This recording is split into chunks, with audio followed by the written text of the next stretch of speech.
nombor genap dan nombor ganjil apabila sebiji dadu adil di lambung. Tak boleh lah. Awak lambung pada waktu yang sama dapat genap, waktu yang sama dapat juga nombor ganjil. Dia tak boleh berlaku. Itu makna peristiwa saling eksklusif. Manakala peristiwa tidak saling eksklusif pula, dua peristiwa A dan B adalah tidak saling eksklusif jika kedua-dua peristiwa itu boleh berlaku pada masa yang sama. Contoh dia, mendapat nombor perdana dan nombor genap apabila melambung sebiji dadu adil. Maknanya boleh berlaku. Maknanya kalau kita lambung dadu, dapat nombor dua tu perdana, dalam waktu yang sama, nombor tu dua itu juga nombor genap. Maknanya boleh berlaku serentak lah. Kita baling dadu, dapat nombor dua. Dua tu perdana dan dua juga adalah nombor genap. Jadi dua peristiwa boleh berlaku pada waktu yang sama. Manakala peristiwa bersandar ni, maksud dia dua peristiwa bersandar apabila berlakunya satu peristiwa mempengaruhi berlakunya peristiwa yang satu lagi. Jadi dalam video tadi banyak contoh yang diberi oleh cikgu-cikgu. Sebuah hotel antarabangsa menyediakan 20 voucher penginapan percuma kepada pemenang-pemenang larian merdeka. A adalah peristiwa voucher dimenangi oleh seorang lelaki dan B adalah peristiwa voucher dimenangi oleh seorang perempuan. Kemenangan voucher oleh seorang lelaki mempengaruhi kemenangan voucher oleh seorang perempuan. Maka A dan B dikatakan peristiwa bersandar. Yang ini peristiwa tak bersandar. Dua peristiwa tak bersandar apabila berlakunya satu peristiwa tidak mempengaruhi berlakunya peristiwa yang satu lagi. Contoh, Rahim dan Ali menyertai dalam satu pertandingan menembak. A adalah peristiwa Rahim mengena sasaran dan B adalah peristiwa Ali mengena sasaran. Kesudahan bagi berlakunya peristiwa A tidak mempengaruhi kesudahan bagi berlakunya peristiwa B. Maka A dan B adalah peristiwa tak bersandar. Ini maksudnya peristiwa tak bersandar, peristiwa bersandar, peristiwa saling eksklusif dan peristiwa saling tidak eksklusif. Okey, kita terus pergi kepada soalan. Cuba tengok soalan ni. Ali dan Aman bertanding dalam suatu kejohanan badminton. Pemenang adalah pemain yang pertama yang memenangi mana-mana 2 set permainan. Tengok ayat yang kedua dia. Keberangkalian Ali menang dalam mana-mana set adalah 4/9. Cari keberangkalian bahawa soalan A dia, pemenang ditentukan selepas 2 set permainan. B, Ali akan menang kejohanan itu selepas bermain 3 set permainan. Okey, kita cuba rungkaikan permasalahan soalan ini dan kita cuba lihat bagaimana untuk memperoleh jawapan. Jadi Ali ni kalau dia menang, keberangkalian dia 4/9. Ali kalah. Kalau Ali kalah ni bermakna 1 tolak Ali menang. Kalau Ali kalah bermakna yang menang adalah Aman. Faham? Jadi kalau Ali kalah, siapa yang menang? Aman lah. Sebab yang bertanding tu Ali dan Aman. Jadi keberangkalian Ali kalah sama makna dengan Aman yang menang. Jadi keberangkalian untuk Aman yang menang ni 1 tolak keberangkalian Ali menang. Bermakna 1 tolak 4/9. Dapatlah 5/9. Kemudian cuba tengok soalan A tu, cari keberangkalian pemenang ditentukan selepas 2 set permainan. Maknanya Ali menang set 1 dan Ali menang set 2. Sebab dia kata pemenang tu ditentukan daripada pemain yang pertama yang memenangi mana-mana 2 set permainan. Maknanya Ali menang set 1 dan Ali menang set 2. Atau juga Aman menang set 1 dan Aman menang set 2. Jadi kalau Ali menang set 1, 4/9. Set yang kedua pun Ali pun menang, 4/9. Atau tambah, Aman menang set 1, 5/9. Dan Aman menang set yang kedua, 5/9. So, kalau dihitung di sini, jawapan yang harus diberi adalah 41/81. Okey, cikgu nak tengok kok ada anak-anak murid yang cikgu perlu admit. Tak ada. Okey, tolong panggil kawan-kawan ya. Kita bersiaran secara Google Meet ni. Masuk dalam talian. Okey, yang ini soalan yang sama kita sambung. Ali dan Aman bertanding dalam suatu kejohanan badminton. Ini soalan tadilah. Yang ini untuk soalan B ya. Soalan B ni Ali akan menang kejohanan itu selepas bermain 3 set permainan. Bermakna dia main 3 set. Dia main 3 set, Ali menang. Itu dia. Jadi Ali menang, keberangkalian 4/9. Ali kalah, bermakna Aman yang menang. Jadi Aman menang, nilai keberangkalian dia 5/9. Jadi Ali menang selepas bermain 3 set permainan. Bermakna dia main 3 set. Bermain 3 set, jadi kemungkinan dia K ni cikgu bagi simbol kalah, M ni simbol menang. Jadi Ali main 3 set dan Ali diisytiharkan sebagai pemenang. Bermakna mungkin yang pertama menang, set yang kedua kalah, set yang ketiga menang. Jadi Ali menang lah. Atau mungkin juga set pertama Ali kalah, set kedua Ali menang, kemudian set ketiga Ali menang. Boleh ya? Itu kaedah dia lah. Yang penting Ali diisytiharkan menang untuk 3 set permainan. Jadi kalau 3 set permainan, kalau dia nak menang, dia kena menang 2 daripada 3 lah. Jadi kemungkinan dia begitulah. Tapi kalau dia main 3 set, kali pertama menang, kali kedua pun menang, kali ketiga biasanya tak payah main lah. Sebab dia dah menang. Jadi yang itu tak akan berlaku. Tak akan berlaku Ali menang set pertama, Ali menang set kedua, Ali menang set ketiga. Yang itu tak boleh berlaku ya. Sebab dia main 2 kali, dua-dua dah menang. Jadi set ketiga main pun tak ada makna dah. Sebab dia dah confirm menang. Jadi untuk mengisytiharkan Ali ni menang untuk 3 set permainan, ini dia punya tata cara kaedah penyelesaian. Jadi mungkin kali pertama menang, kali kedua dia kalah. Jadi dia main kali ketiga, dia menang. Jadi Ali lah menang. Mungkin juga kali pertama dia kalah, kali kedua dia menang. Jadi untuk menentukan pemenang, main kali ketiga, Ali menang. Itu kaedah je. Jadi Ali menang 4/9, Ali kalah. Kalau Ali kalah, yang menang dah tentu Aman, 5/9. Kemudian Ali menang 4/9. Ini kemungkinan yang pertama lah. Atau tambah, mungkin juga Ali main, Ali kalah. Jadi bermakna set pertama ni yang menang adalah Aman, 5/9. Kemudian set kedua, Ali menang, 4/9. Kemudian kali ketiga pun Ali menang. Barulah Ali diisytihar sebagai pemenang. Ini cara jawab keberangkalian ya. Jadi jawapan dia 160/729. Boleh tak ni Sufi Ayu? Boleh. Tolong jemput kawan-kawan masuk dalam Google Meet cikgu ni. Okey?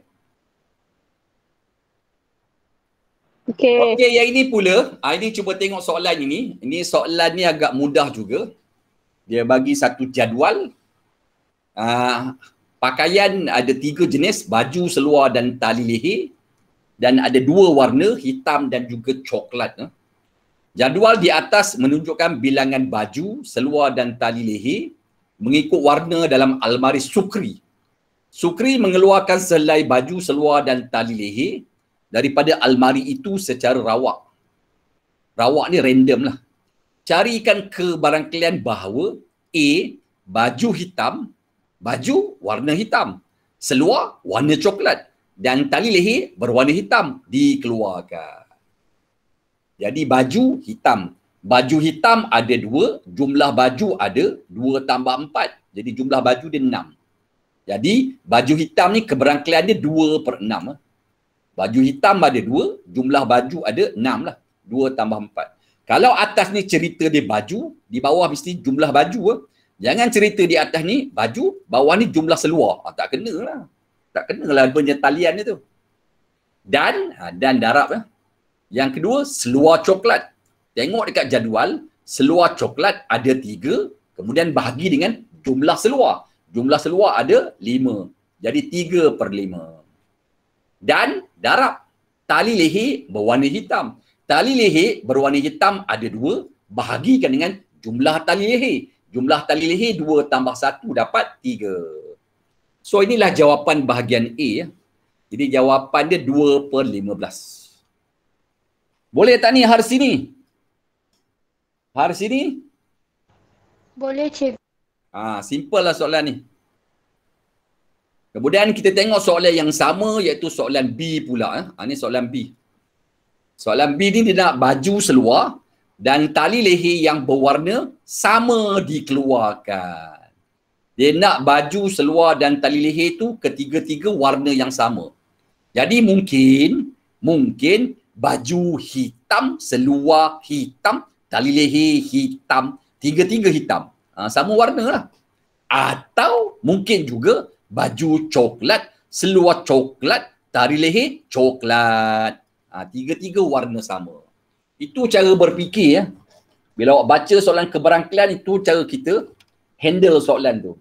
Jadi dia nak tiga-tiga warna yang sama, mungkin baju hitam, seluar pun hitam, tali leher pun hitam. B ni baju, H ni hitam, S ni seluar, H ni hitam, T ni tali leher, H ni hitam. Tiga-tiga hitam. Baju hitam 2 daripada jumlah baju 6. Atau mungkin juga baju coklat, seluar coklat, tali leher coklat. Jadi baju hitam 2, jumlah baju 6, 2/6. Dan darab seluar hitam ada 2, jumlah seluar ada 5, 2/5. Dan darab tali leher hitam ada 2, jumlah tali leher ada 3. Kemudian atau ni tambah baju coklat pula. Baju coklat ada 4, jumlah baju ada 6. Seluar coklat ada 3, jumlah seluar ada 5. Dan tali leher coklat ada 1, jumlah tali leher ada 3. So bila dikira, itulah jawapan untuk soalan bahagian B. 2/9. Boleh ya? Lau Chi Yen, boleh? Boleh. Kampusan? Boleh? Boleh. Simple lah ni. Kalau cikgu panggil tak menyahut tu maknanya dia tak ada dalam talian lah ni. Okey, kita pergi soalan seterusnya. Ni, baca soalan dulu. Dalam suatu kotak kecil terdapat 4 biji guli merah, 2 biji guli biru dan 6 biji guli hijau. Sebiji guli dikeluarkan secara rawak dan warnanya dicatat. Seterusnya, guli itu dimasukkan ke dalam kotak dan sebiji guli dikeluarkan. Jadi masa peksa nanti ayat tu tolong garis supaya kita sensitif lah dengan ayat tu. Bila guli tu dah dikeluarkan, kemudian guli tu dimasukkan balik semula, kemudian barulah kita ambil guli untuk cabutan yang kedua. Maknanya jumlah guli tak berubah dalam kotak berkenaan. Dia masih kekal dengan jumlah asal dia. Jadi tadi dalam video pun telah diberitahu.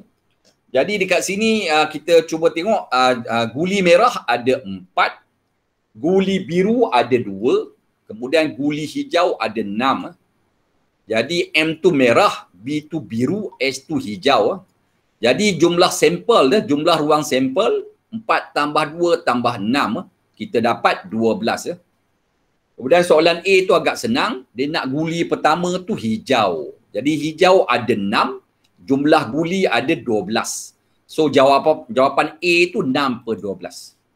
Ataupun 1/2. Kemudian soalan B pula, kedua-dua guli berwarna merah. Jadi guli, kita cabut guli pertama merah. Bila awak jumpa bahasa kedua-dua, kena guna ikatan dan. Bila jumpa perkataan kedua-dua, kena guna dan. Maknanya guli pertama merah dan guli kedua pun merah. Jadi guli pertama merah ada 4, jumlah guli ada 12. Dan darab. Kemudian bila guli tu dah cabut, masuk balik. Bila masuk balik, kali kedua kita nak guli merah. Guli merah bilangan dia masih kekal. Sebab dah cabut, masuk balik. Jadi bilangan guli dia masih tak berubah. Jadi kali kedua pun kita nak merah. Merah ada 4, jumlah guli ada 12. Ni cikgu gariskan ni ayat tu. Seterusnya guli tu dimasukkan ke dalam kotak. Maknanya kita dah cabut, kita masuk balik. Lepas tu kita cabut untuk kali kedua, kita nak merah, merah masih kekal 4, jumlah masih kekal 12. Tak berubah. Sebab kita dah cabut, kemudian kita masuk balik dalam kotak tu. Jadi bilangan ni kekal seperti yang sedia ada. So jawapan dia adalah 1/9. Awak kecilkan 16 dengan 1/4 tu, dapatlah 1/9 sebagai jawapan.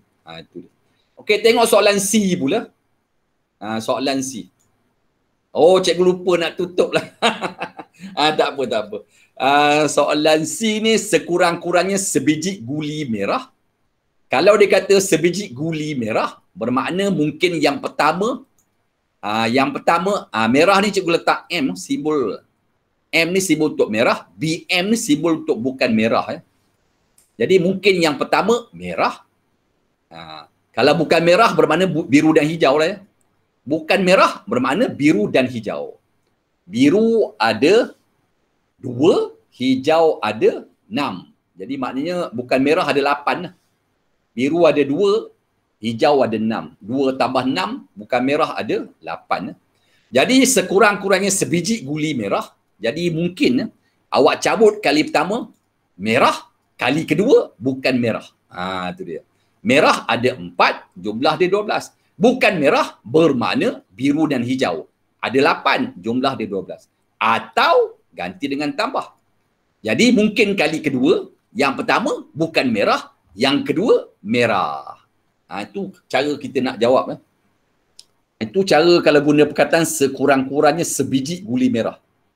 Maknanya yang pertama merah, yang kedua bukan merah. Kemungkinan yang kedua pula, yang pertama bukan merah, yang kedua merah. Jadi bukan merah ada 8 untuk yang kedua ni. Per 12, merah ada 4 per 12. Jadi awak nampak di bawah dia tak berubah nilai kerana dah cabut, dia masuk balik guli tu ke dalam kotak berkenaan. Mungkin juga atau ni tambah, mungkin juga yang pertama merah, yang kedua pun merah. Itu makna perkataan sekurang-kurangnya sebiji merah. Itu, kena ingat tu. Jadi yang bawah ni tu lupa cikgu nak tutup. Nanti cikgu tutup lah. So bila dihitung, jawapan dia 5/9. 5/9. Okey, cuba tengok yang ini pula. Ni soalan ni cantik ni. Cuba baca dan cuba fikirkan jawapan. Cikgu bagi masa untuk awak jawab.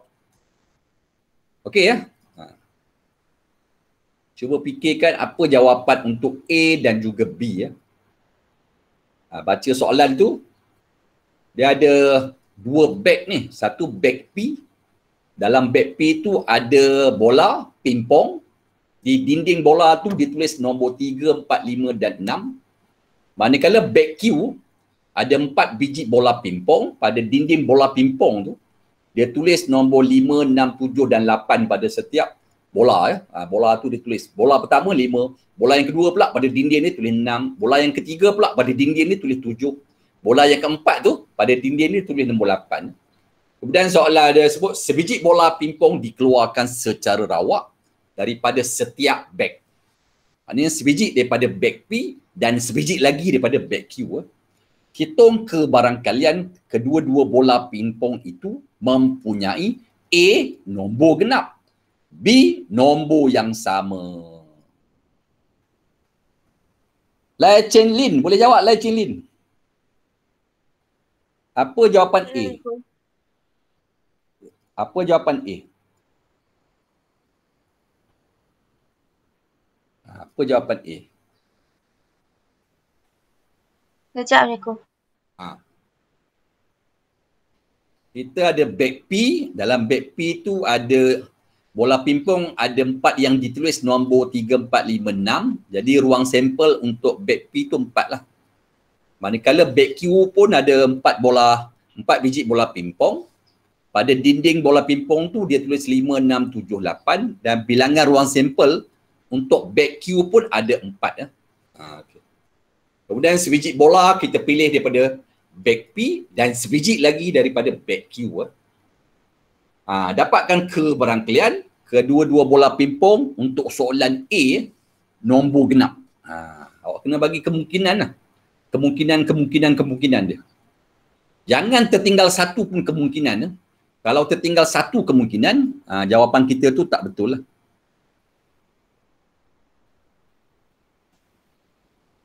Jadi apa dia? Jadi mungkin kita pilih back P ni oleh kerana nak nombor genap. Mungkin kita pilih back P ni, kita pilih nombor genap dia 4 dan dekat back Q ni kita pilih nombor genap dia 6. Macam itu. Atau okey. Jadi dekat back P nombor 4 ada 1, jumlah ada 4. 1/4 lah. Dan ni darab. Dekat back Q bola pingpong nombor 6 ada 1, jumlah bola ada 4. Okey. Ni satu kemungkinan. Atau tambah.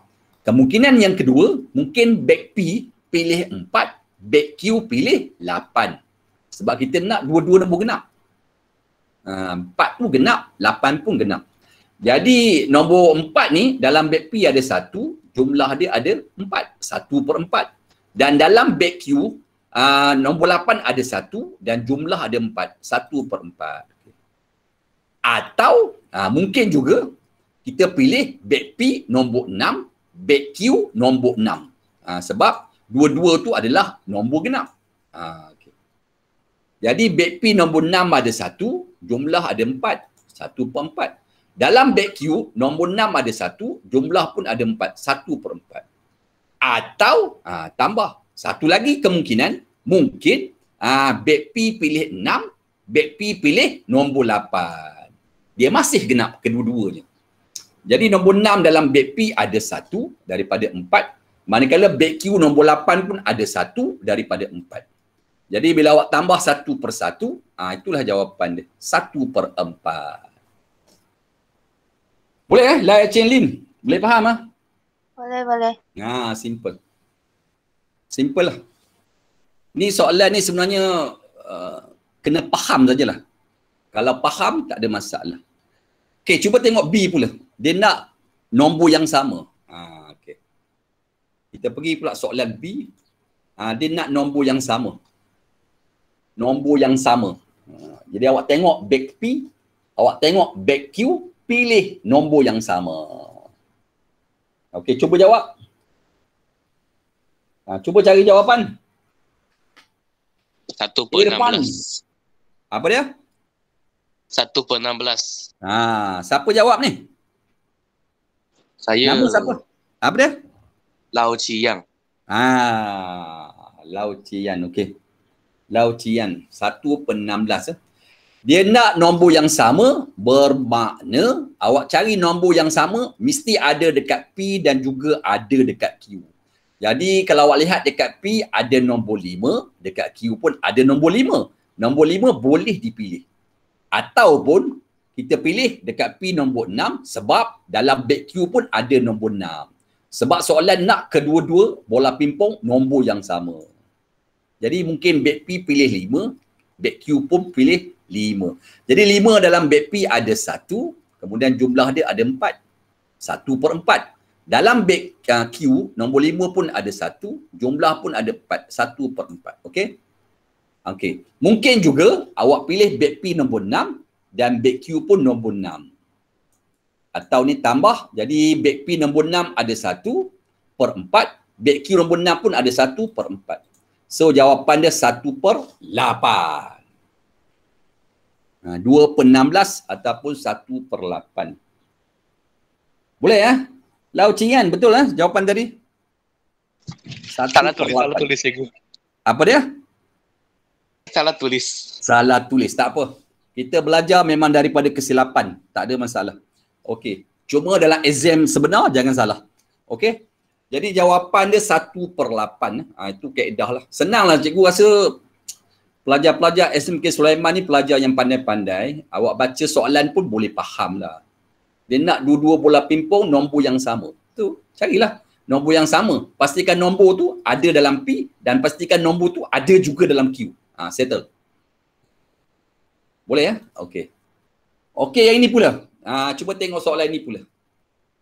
Ini kita nak cari keberangkalian ahli lulus kimia. Kemudian yang kedua, lulus semua subjek. Yang ketiga, lulus sekurang-kurangnya satu subjek. Jadi soalan seperti ini, elok buat jadual lah. Elok buat jadual lah. Lulus dan gagal lah. Buat jadual. Tu. Lulus biologi 1/5. Gagal biologi pelengkap dia. 1 tolak 1/5. 4/5. Lulus kimia, keberangkalian dia 3/4. Keberangkalian gagal kimia, pelengkap dia. 1 tolak 3/4, dapat 1/4. Lulus fizik, keberangkalian dia 2/3. Gagal fizik, pelengkap dia. 1 tolak 2/3. Dapatlah 1/3. Kemudian soalan 1 tu dia kata, cari keberangkalian dia lulus kimia sahaja. Kimia sahaja yang lulus. Kimia sahaja yang lulus. Bermakna bio dan fizik gagal lah. Jangan awak bagi jawapan dia 3/4. Tak betul tu. Sebab awak kena masukkan cerita biologi dan kimia dalam jawapan. Kalau dia kata kimia lulus sahaja, apa jadi dengan subjek biologi dan fizik? Dah tentulah biologi dan fizik gagal lah. Walaupun tak disebut dalam soalan, kita faham sendirilah. Jadi kimia lulus 3/4 dan darab. Biologi gagal 4/5 dan darab. Fizik gagal 1/3.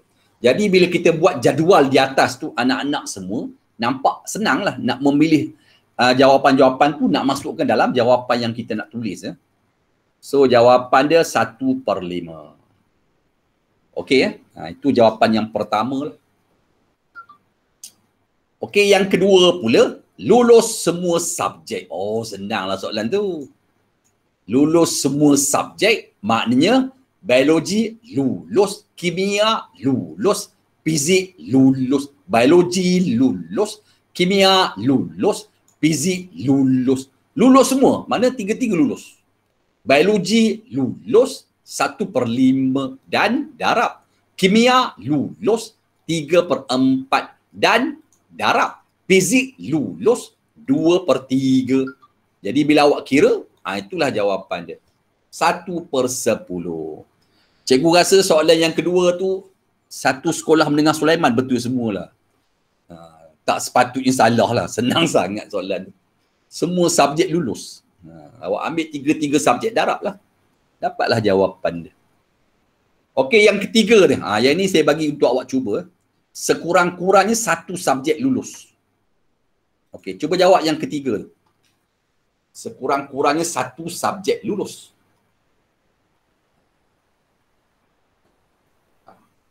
Sekurang-kurangnya satu subjek lulus. Okey, siapa nak cuba? Ainin Nasuha, boleh cuba? 4 PS.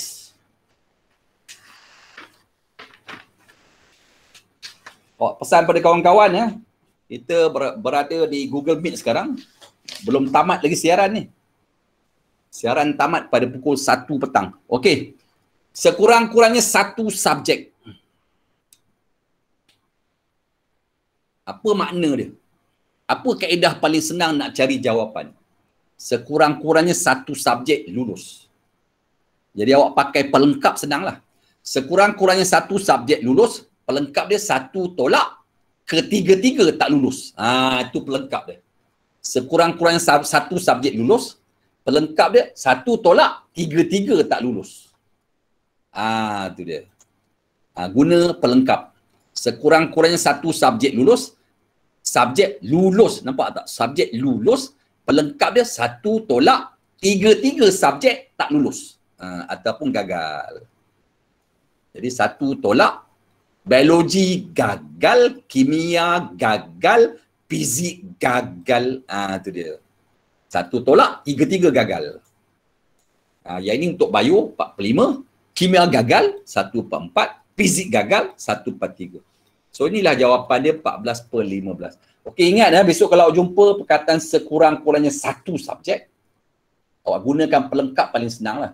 Kalau dia kata sekurang-kurangnya satu subjek lulus, 1 tolak Tiga-tiga tak lulus. Itu dia. Okey, boleh ya? Itu cara paling senang lah. Kalau tidak, dia akan jadi lebih panjang kalau kita guna satu-satu. Kita ambil satu-satu, dia jadi lebih panjang. Okey, yang ini, cuba buat yang ini pula. Sebuah beg mengandungi 25 biji apple dan 5 daripadanya didapati rosak. Jika 3 biji apple dikeluarkan satu demi satu tanpa dikembalikan ke dalam beg. Bila dia kata tanpa dikembalikan, untuk cerita yang kedua tu bilangan dia mesti kurang satu. Jaga-jaga. Underline perkataan tanpa dikembalikan. Carikan kebarangkalian yang pertama, 2 biji apple adalah rosak. Okey. Tolong buat anak-anak. Apa jawapan yang pertama? 2 biji apple adalah rosak. Awak kena bagi kemungkinan. So, cikgu bagi simbol R ni, yang hitam ni, apple baik. Yang merah ni, R tanda ni, R prime ni, apple rosak. Boleh ya? Okey, boleh. Jadi, apple rosak 5 biji, apple yang baik 25 tolak 5, 20. Dan ruang sampel dia 25. Jadi, kebarangkalian apple R ni baik, apple baik 20/25. Manakala kebarangkalian apple rosak 5/25. Okey, soalan satu, kita nak 3 biji. Bermakna awak kena berikan 3 jawapan dalam setiap kemungkinan awak. Walaupun dia sebut 2 biji apple rosak. Kena bagilah kemungkinan dia. 2 biji apple rosak, jadi awak bagi kemungkinan dia. Apple pertama rosak. Apple kedua rosak. Apple ketiga baik. Sebab soalan nak 3 biji apple. Bermakna dalam jawapan mesti tunjuk 3 jawapan, 3 keadaan. Ataupun tunjuk 3 cara kita memilih apple. Tetapi awak bila awak membaca soalan, dia kata 2 biji apple yang rosak. Jadi kemungkinan dia begitulah. Apple pertama rosak. Apple kedua rosak. Apple ketiga baik. Ini satu kemungkinan. Atau kemungkinan yang kedua pula, apple pertama rosak. Apple kedua baik. Apple ketiga rosak. Ini kemungkinan yang kedua. Kemungkinan yang ketiga pula, kemungkinan yang ketiga, apple pertama baik. Apple kedua rosak. Apple ketiga rosak. Jadi awak ambil maklumat yang di atas ni masuk dalam jawapan setiap satu. Okey, rosak 5/25, kali kedua pun rosak 4 ni nampak tak disusut ni. Sebab kita ambil 3 biji, bila kita ambil 3 biji tanpa dikembalikan, bilangan dia akan kurang. Kemudian yang ketiga tu baik. Baik ada 20, yang baik ada 20 dan bilangan dia susut satu lah. Jadi 23 sebab tanpa dikembalikan. Atau tu tambah. Okey, rosak ada 5/25. Baik ada 20 per dengan 24. Sebab dah ambil sebiji tak dikembalikan balik. Kemudian kali ketiga rosak. Rosak yang depan tu 5. Dah ambil sebiji, rosak yang di belakang tinggal 4. Jumlah tinggal 23. Ni soalan ni anak-anak bila buat kena hati-hati Awak jangan gopoh-gopoh. Pelan-pelan ni. Kalau tidak nanti kan jawapan salah. Atau tambah. Yang pertama, baik ada 20 daripada 25. Kemudian kita pilih yang kedua rosak. Rosak ada 5 daripada 24. Sebab sebiji dah pilih, tak dikembalikan. Jadi untuk yang kedua ni jumlah dia tinggal 24. Kemudian kali ketiga rosak. Rosak kali kedua 5. Ambil sebiji. Jadi untuk kali yang belakang ni, untuk yang rosak di belakang, tinggallah 4 daripada 23. Boleh faham tak ni semua? Respon? Boleh. Bagus. Inilah jawapan dia 2/23. Ambil handphone snap gambar ni. Cantik soalan ni. 2 biji apple rosak.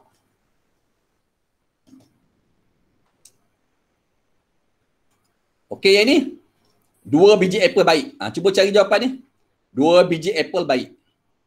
Yang tadi kita nak rosak, yang ni nak baik pula. Okey, tolong buat apa jawapan dia. Tu cikgu dah bagi dah. 2 biji apple baik. Yang pertama, baik. Yang kedua, baik. Yang ketiga, rosak. Yang penting daripada 3 biji tu, 2 baik, 1 rosak. Jadi awak bagilah kemungkinan-kemungkinan dia. Itulah dia. Jadi yang baik ada 20 daripada 25.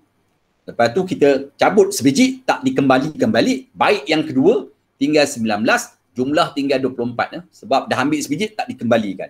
Kemudian yang rosak ada 5. Lepas tu dah ambil 2 biji, bermakna untuk baki yang ketiga tinggal 23 lah. 23 dah ambil 2 biji, tinggal lah 20. Daripada 25 dah ambil 2 biji, tinggal 23 lah. Atau mungkin juga apple pertama baik, apple kedua rosak, apple ketiga baik. Jadi atau tu tambah. Jadi baik ada 20 per 25, rosak ada 5, bawah 24 dia sebab tak dikembalikan. Lepas tu baik, ni 20 ni dah ambil sebiji, baik untuk yang belakang tinggal 19 lah. Daripada jumlah yang tinggal 23 ya. Kemudian satu lagi kemungkinan, apple pertama rosak, apple kedua baik, apple ketiga baik. Apple yang rosak ada 5 daripada 25. Kemudian apple yang baik ada 20 daripada 24. Yang rosak dah ambil 1, jadi jumlah yang tinggal 24 tak dikembalikan ya. Kemudian kali ketiga pun kita nak apple yang baik, dah ambil sebiji, tinggal 19 dan jumlah tinggal 23. Itulah jawapan 19 per 46.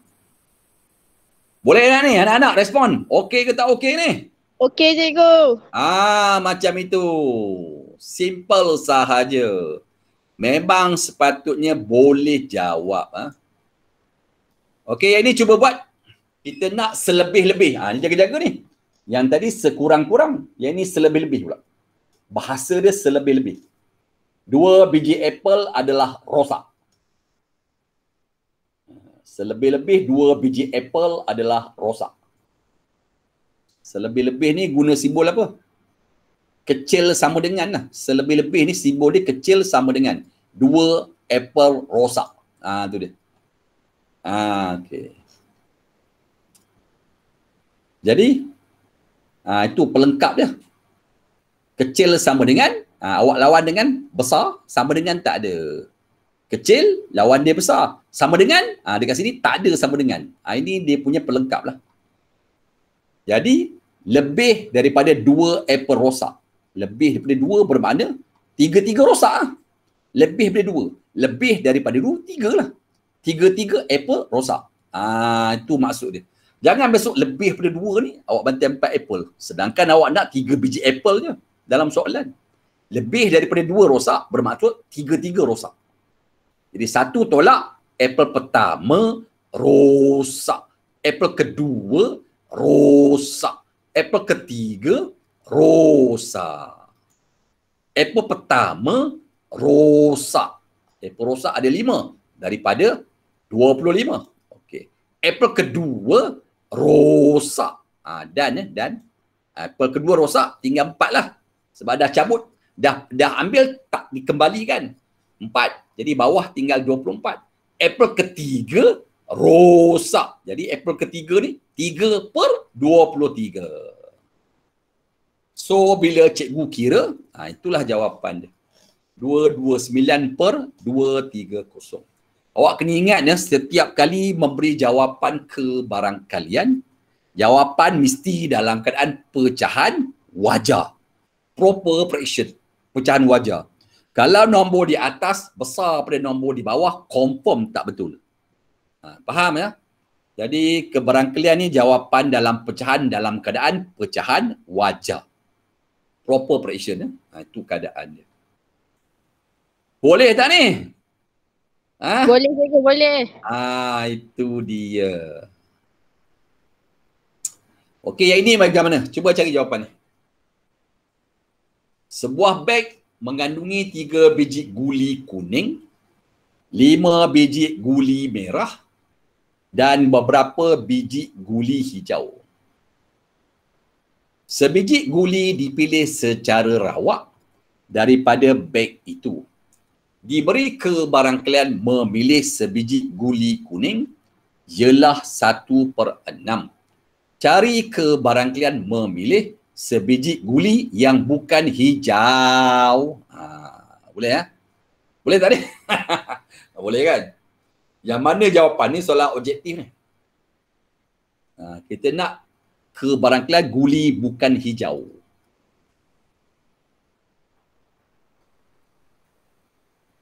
Boleh kan? Jadi kuning ada 3, guli merah ada 5, kemudian guli hijau tak diketahui. Cikgu letak bilangan dia H. Jadi ruang sampel dia tak tahulah berapa biji. Sebab guli hijau tak diketahui ada berapa biji. Ya. Kemudian dia beritahu bilangan keberangkalian guli kuning adalah 1/6. Keberangkalian guli kuning, kalau ikut formula, mestilah bilangan guli kuning bahagikan dengan ruang sampel. Jadi bilangan guli kuning awak ganti dengan 3, bilangan ruang sampel tak diketahui. Kemudian 2 cerita yang sama. Bila 2 cerita yang sama, 2 jawapan diijab kabul. Ambil jawapan di atas, kawinkan dengan jawapan di bawah. So bila awak darat silang di sini, so bilangan guli ataupun bilangan ruang sampel dapatlah 18. 3 kali 6, 18. Jadi kita boleh carilah bilangan guli hijau. Jadi bilangan guli hijau, jumlah guli 18, tolak dengan kuning dan merah, dapatlah 10. Jadi yang ini keberangkalian guli hijau, 10. Kemudian dia minta kebarangkalian. Jadi kita boleh carilah keberangkalian guli hijau dan tentulah bilangan guli hijau bahagikan dengan jumlah guli 5/9. Jadi kalau nak cari kebarangkalian bukan hijau, kita guna pelengkap lah. 1 tolak kebarangkalian hijau. So jawapan keberangkalian bukan hijau adalah 4/9. Jawapan dia C. Boleh faham tak ni anak-anak? Boleh. Ini soalan yang agak mudah dan simple. Mudah dan simple. Jadi sudah pukul 1 minit. Jadi setakat itu sajalah untuk hari ini ya. Jadi boleh dapat tak ilmu pada hari ini? Semua? Boleh. Okey. Jadi cikgu tutup cikgu punya recording. Mudah-mudahan dapat semua ilmu pada hari ini. Dan hari ini kita belajar secara menonton video, memahami video dan memahami apa yang disampaikan dalam video. Kemudian kita buat Google Meet, melihat soalan-soalan yang cikgu kemukakan dan melihat jalan penyelesaian kepada apa soalan yang cikgu beri ya.